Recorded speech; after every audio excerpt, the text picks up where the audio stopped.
Mi nombre es Guillermo Ceniceros Reyes, soy mexicano, soy un durangueño.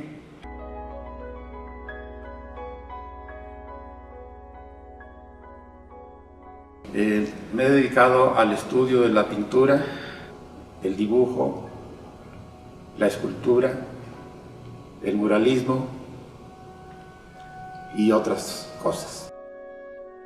Lo que busca un pintor es acumular una serie de datos. Esos datos los obtiene muchas veces del pensamiento, de la imaginación, de los sueños, de las lecturas.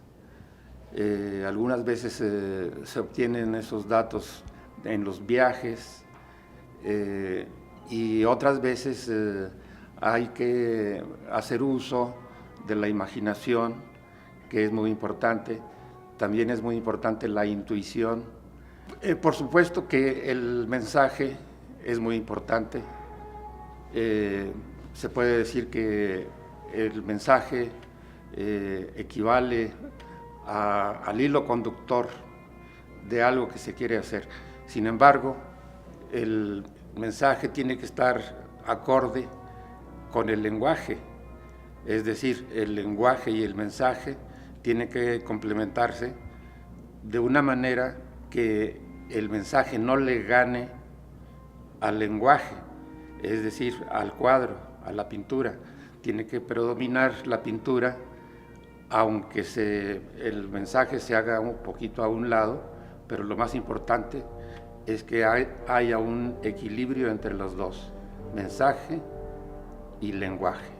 Afortunadamente hubo un momento en la parte de los estudios, un momento en que yo estudié algo que se llama dibujo industrial, en el que se emplea mucho el uso de la geometría, y eso me sirvió mucho en mi trabajo con el maestro David Alfaro Siqueiros, ya que en la pintura mural se emplea mucho la geometría.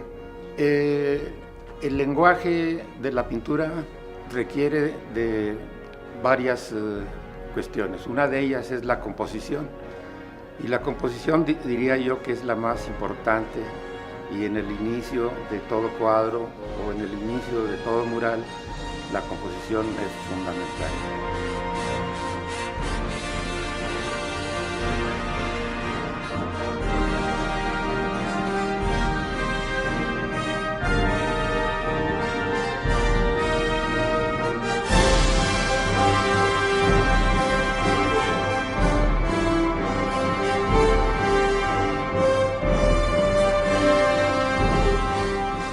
De la composición, como el lenguaje de la textura, como el lenguaje del color, como el lenguaje en sí de la pintura, está fundamentado por la composición.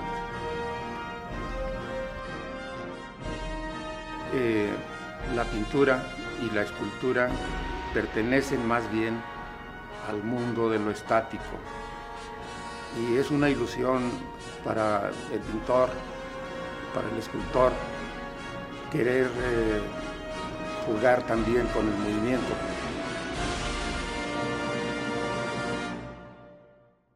Lo más interesante para un pintor, en el caso mío, es la pintura rupestre, la vieja pintura de hace 10.000, 15.000 años.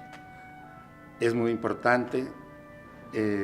Una pintura que no está contaminada del comercio, lo mismo que la pintura de los niños, la primera etapa de la expresión infantil, donde todavía no hay influencia del adulto. Me parece que son dos grandes lecciones para el pintor: el arte rupestre y la pintura infantil, y la tercera sería la pintura que hacen los locos. El anhelo de un pintor, en el caso mío, es tener un tipo de pintura que diga, que exprese y también que oculte, que sea diversa, que diga más con menos, y principalmente que sea misteriosa, me refiero a la pintura, misteriosa, y que tenga una muy buena dosis de poesía. Bueno, una de las características de la pintura mía quizás sea la búsqueda, y en esa búsqueda yo la hago vía la experimentación, vía la curiosidad, y muchas veces empleo para esto el paisaje, empleo también la figura humana, la figura femenina, y con ella, es decir, con el paisaje que es la tierra y la mujer y la geometría, intento hacer mi lenguaje, de tal manera que algunas veces empiezo un cuadro y empieza como paisaje, lo termino como figura humana, o al revés. Y mucho de mi trabajo está basado en la anatomía de la mujer.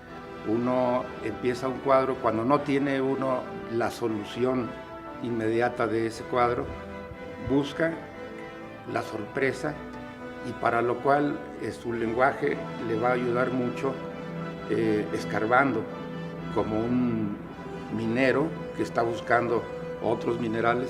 Entonces uno hace acopio quizá de la imaginación, y algunas veces uno puede tapar completamente un cuadro, y después con una herramienta especial empieza uno a raspar, a sacar las primeras capas y las segundas capas, y entonces la pintura generosamente nos ofrece una sorpresa.